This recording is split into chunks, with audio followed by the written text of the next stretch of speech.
I have some things to share with you about the morning. So this video is just the morning agenda. A lot of it looks like stuff we did in the Venture High School morning. So I just want to share some new things, some reorganization. Hopefully this will be quick. So what I want to do is have them make a name tag that has their first name, an image representing a personal strength, and an image representing why they're here. Give them the Wi-Fi information and then just a link to this slide deck. So that's going to be on the screen when they come in. I have an icebreaker called Zombie Cats. So round one, we're going to split the room into two equal groups. We'll just have them do this quickly. And then within their group, they're going to find two things that each of them has in common with the entire group. Okay, they're going to get, 2 or 3 minutes to do this. Then round two, I tell them that their common traits are now their team name. So what they're going to do is in the next 3 minutes, plan a way to act out their team name, which I see that there is a act out your team name. And I'm going to go ahead and just do that real quick because I think that looks better. Okay. So they're going to, round two, their common traits are now their team name. They're going to, in the next 3 minutes, plan a way to act out their team name. Then we come together and do that. That all total should be definitely less than 10 minutes. So hopefully by 9:15, we're ready to get started on the agenda.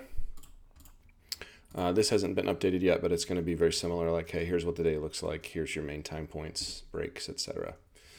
Okay, so this is new. Part of the reflective thing I want them to be doing is thinking about what their classroom looks like. I don't want to make assumptions, but I do want them thinking about these 4 quadrants, right? The far left is teacher-centered, the far right is student-centered, the bottom is a single discipline, and the top is interdisciplinary. And what's great about this is they visit this poll everywhere, and then they get to literally click down anywhere, and then we'll see this sort of heat map of where teachers find themselves. We'll do this. We'll just look at it really quickly. These are going to be all anonymous as well. It's just a chance to reflect. And then we're going to ask them to do the same thing, but now their ideal classroom. And then we'll have a chance to reflect briefly about, do they look different? Why? I'm going to very briefly talk about me, my background as a teacher, traditional teacher, non-traditional teacher. I'm going to share these goals that I want them to know that they're already an expert. And what I'm probably going to do is actually just start with this slide. I want to truncate this a bit. I want them to hold on to their expertise. I hope that they enjoy and feel curious about what we're learning today with design thinking, and that they feel prepared to take the next step, because there's going to be some homework assignments they need to be ready to start before we meet again in November.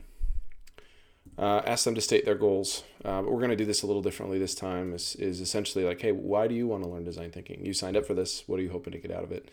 This is a free response, so they can just type text up here. Then we're jumping into what is design thinking. This is the same thing I did before. It all hinges on the belief that teachers are designers and teaching is design. We jump into rapid cycle, which you've seen before. Ding, ding, ding, ding, ding, ding, ding, ding, ding. I'm going so fast. Then we have a reflection and we take a break. I'm going to get rid of this slide. I don't like that. I'm going to take out goal check. I don't know. I'm not sure what I'm going to do about goal check. Then we have our conversation about empathy, where I tell the story about Eunice, guy going back and forth.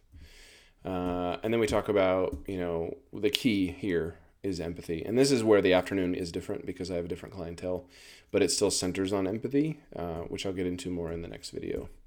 We're going to do the mindsets reflection like we did before, but this is going to be much more like, hey, let's get a look at the room. Let's take a peek and think about, ourselves as optimistic in relationship to other people in the room. And then I'll leave room for them to reflect about these out loud or maybe with an elbow partner, because I want them talking. But this is not going to be a 45-minute activity with this group because they're from different contexts. So we'll bust through those. So let me compare here. So yeah, I've given us 10 minutes for that. That's probably not enough time, but that's okay. I'll extend it as necessary. So I did add back in the flip your space because I think asking them to do another making activity would be really good.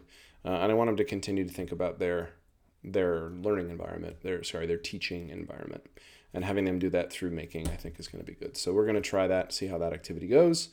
Then they're going to have a tour, which I'm going to lead, and hopefully I'll have somebody else who's there with me that can split up the groups and lead with me. If that's you, that would be fantastic, or whoever else. So that's the morning. The afternoon's a pretty different thing, so I got to put a little more structure to that, and then I'll send you that video. Curious about your thoughts.